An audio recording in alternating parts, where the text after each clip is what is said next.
Good morning and welcome to the Coffee and Cap Rates podcast, your go-to source for New York City's latest commercial real estate insights. This program is brought to you by Ariel Property Advisors. Hi, everyone. This is Shimon Shkury with Coffee and Cap Rates, the podcast that talks about real estate in New York City. And we have a special guest today. That's Barbara Blair, who's the president of the Garment District Alliance. Barbara, thank you so much for being here. Happy to be here. Thank you for including me. And we also have one of my colleagues at Ariel Property Advisors, our zoning guru, Howard Raber, who does a tremendous amount of business in New York City and in Manhattan specifically. Howard, thank you so much for being here as well. Yeah, I always like talking to Barbara and you, Shimon. I'm sure Barbara is a lot more interesting than me. And we're going to talk about that and start right there. So we're going to talk about the Midtown rezoning or Midtown South rezoning in general, and this is affecting the Garment District. But maybe before that, Barbara, you can tell us a little bit about yourself and specifically about the Alliance and what the mission of the Alliance is, because I think some of our listeners here would be interested in that. Sure, happy to. So the Garment District Alliance is a BID. It's a business improvement district, and there's 74 business improvement districts in the 5 boroughs of New York City. So they're all over the place. But essentially, the idea of a BID is to improve a neighborhood so that people want to live or work there. And they're focused on business districts, not residential districts. And so I was brought on board quite a few years ago now because I had a background. I had worked in the fashion industry sort of peripherally. I'd worked for a women's organization that were all senior executives in fashion. And when I came to this job, you really had to have an understanding of the fashion industry.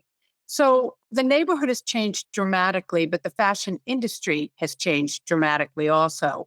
The industry, at one point, this entire neighborhood, every single building was fashion 100%. And nationally, on a statewide basis and locally here in New York City, for the past 50 years, we've been losing apparel manufacturing, really every kind of manufacturing, but apparel manufacturing.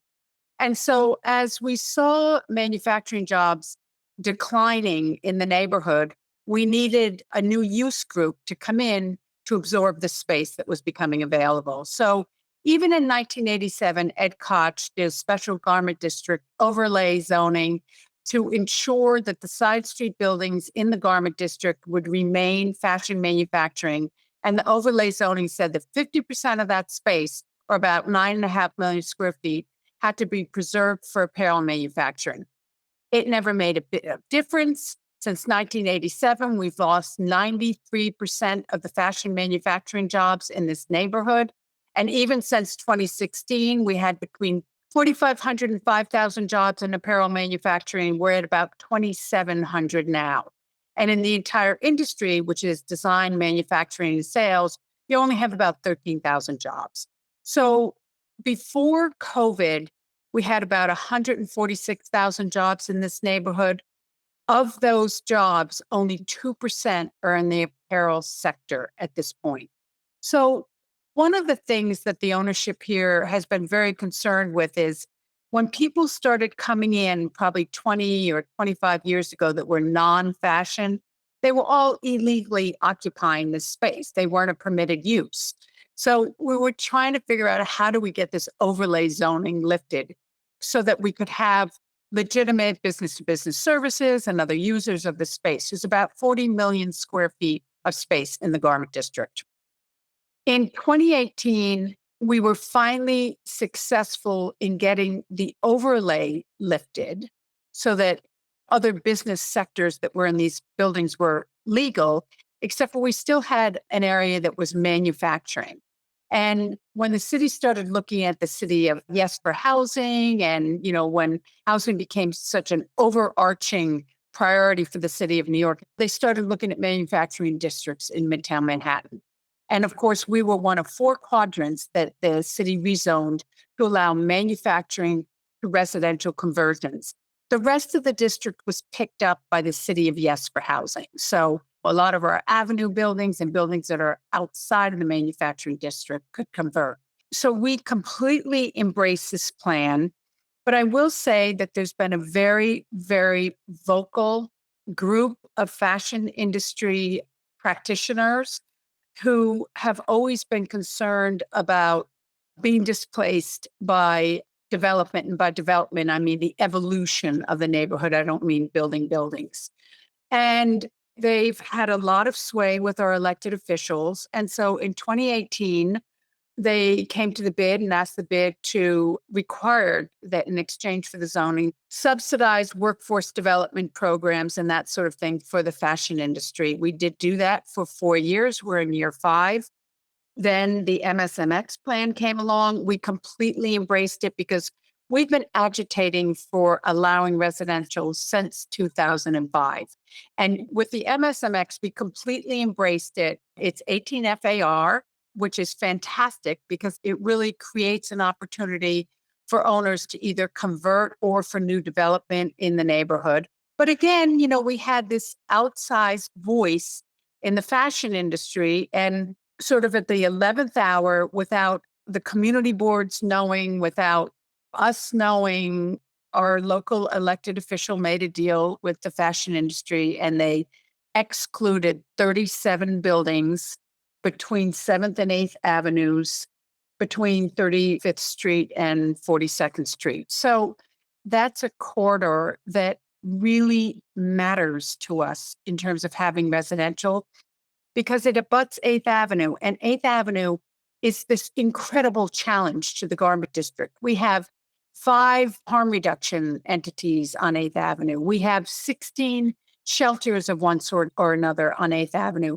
But we're very, very hopeful that there's opportunity in this neighborhood, including in proximity to 8th Avenue, although taking these 37 buildings out of the rezoning is going to have a negative impact, but we're working on that.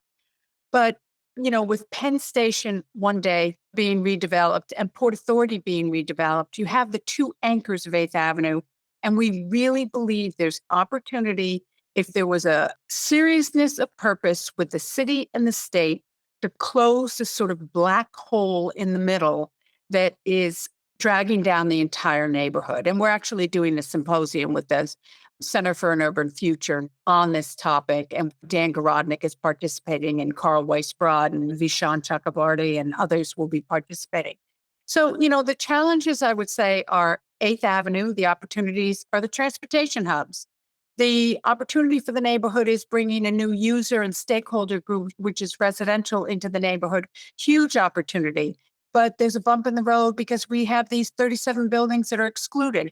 I should add that the 37 buildings represent 4 million square feet of space. Currently, the fashion sector only uses, in the entire neighborhood, 735,000 square feet of space. Thank you. That's a great overview. And it looks like the garment district doesn't have much garment anymore. Not much. It's just a district. And with that, we spoke a little bit about the rezoning. We spoke about the challenges. Why don't we try to talk a little bit about the opportunities? What makes the rezoning great for New York City?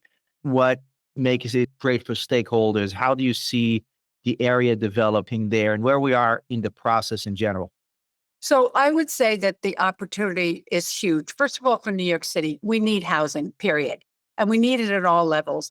There's a huge amount of space where that opportunity exists here in the Garment District. But I will also say, from the Garment District, you can get anywhere in the world, and I mean that literally. Between Penn Station and Port Authority, you have not only regional transportation, you have Amtrak that goes everywhere in the United States of America, and you also have the shuttles that will bring you to Newark Airport, will bring you to JFK and to LaGuardia.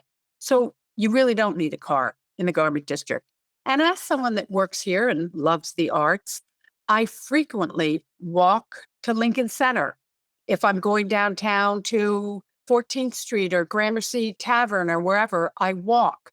Broadway, you can walk. So actually, if you like being in a central business district, it's a fantastic location because you can walk anywhere. I mean, just the other day, I walked over to the High Line and then walked down to Chelsea Piers to take a golf lesson in a futile attempt to learn how to hit a golf ball. So we'll see. But the point is, you can walk anywhere. So that, I think, is a real advantage. But for the neighborhood, we look forward to having more eyes on the streets. The residential will improve the ground floor retail. because residents need a different kind of retail than grab and go food, which is pretty much all we have now, grab and go and banks. So the opportunity for the garment district is huge, but it's also an opportunity for the city to really look at your most important transportation district in the entire city and think about how do we want to present ourselves to the people that are coming in through those two transportation hubs. And the other thing I would say is since 2005, we've had 54 hotels that have been built in this neighborhood, and they bring in 3 million visitors a year. I love all these comments. I think you started with the statistics or the comment that New York City is undersupplied. And we know that by 2032, the city is going to be short about 500,000 units, which means that we need to produce about 60 plus thousand units per year. We don't do that. We do 20, 30, maybe. The garment district with its 40 million square feet potential, that's 3/4 of a year right there. I've got to hand it honestly to this administration, not only for City of Yes for housing, but for MSMX and for trying to think about how do you reactivate some of these neighborhoods and also answer a need that is so critical. I don't know if you have young kids. I have young kids that are in their 30s. Where do you live? There's no place to live. Yeah, my young kids are still at home, but you mentioned also the housing policy. You mentioned the MSMX, and I will mention the 467M that allows for conversions and tax abatements there, and the 485X. Although it's not perfect, it allows for that. That comes from the housing policy. So these are important things in conjunction with the City of Yes. You mentioned the transportation and how critical and how great it is to have it in the garment district, and how beautiful of a residential neighborhood that could be, and improve the city's look, specifically with the tourists that are coming here and pouring money. So we're all in agreement, and we're hopeful for everything to work out there, and investors are hoping for that too. And Howard, I'm wondering, how do you see the market from an investment perspective? We speak with buyers and sellers all day long, and investors in general. So what is happening there from that sentiment? As I think Barbara touched on a lot of the emotion of investors, owners, and developers in different capacities. Developers always wanted to see, how do you make this work? You saw Hudson Yards come out of nothing. It's like, well, why can't we do something in a better location with the transportation? Why can't we do this? The city tried with the hotel when they allowed the hotels 10 years ago. They had oversaturation of hotels without the residential components. But now they're seeing this opportunity to come in here and take fresh product, fresh ideas. Look at what happened on the Upper East Side over the past 10 years. The community board got out of the way, and you saw a lot of development happen up there. And I think people see that opportunity now that the city's willing to work with them. One, the City of Yes, that's kind of proven the fact that the city's recognizing and need to streamline the process.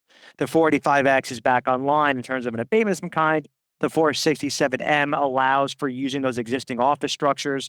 We know of a deal. We're actually working on the financing and the acquisition for the debt on a deal in the 30s where you're taking a vacant office building and you're going to put in 100 residential units. And that's something that's important, to say, listen, you're taking $35 rents for Class C office is what these buildings can generate if they're lucky, $50 if they're very lucky, right? Or you're vacant, and now you're going to take a building, same footprint, you're going to use the 467M, make it residential, and all of a sudden you get $110 in rent and change the nature of that block. And then you have something there. You have the hotels with the residential, and you're going to bring in better retail. So there's a tremendous amount of optimism. I think the idea of possible assemblages is real interesting to me, that you take a lot of these dilapidated buildings, these older stock office buildings that are mid-block, that if they didn't allow you to take the buildings down, nothing would happen with these buildings. So now you can take these new assemblages, amass a lot of air rights, and build something. Now you have to work within the confines of the city in terms of what's economically feasible. But the fact that you can build anything today, developers are very excited about that. Thank you. And what do we see pricing is for the residential price per buildable there, or generally speaking, on a price per foot basis for deals in the garment district? Sure. So I think it's interesting is that normally when you think of development in Manhattan, everyone thinks of overpriced development sites, right? You're thinking about 400 a foot, 500 a foot, 800 a foot. What's going to happen now with this Midtown South rezoning is that because of the mandatory inclusionary housing aspect of it, you're really building rentals. And that rental evaluation that developers will do will give you a much lower price per foot. So I think you're going to see pricing dip below that $300 a foot level, I would think, based on a lot of these underwriting conversations we're having with owners and developers. Because if you're not building condos, you have to support a basis that's going to justify the $100 square foot rents that you're going to be getting, as opposed to a $2,000 sellout condo. So I think, developers, one of the reasons why they're excited is that they can get property at a lower basis to build something more affordable.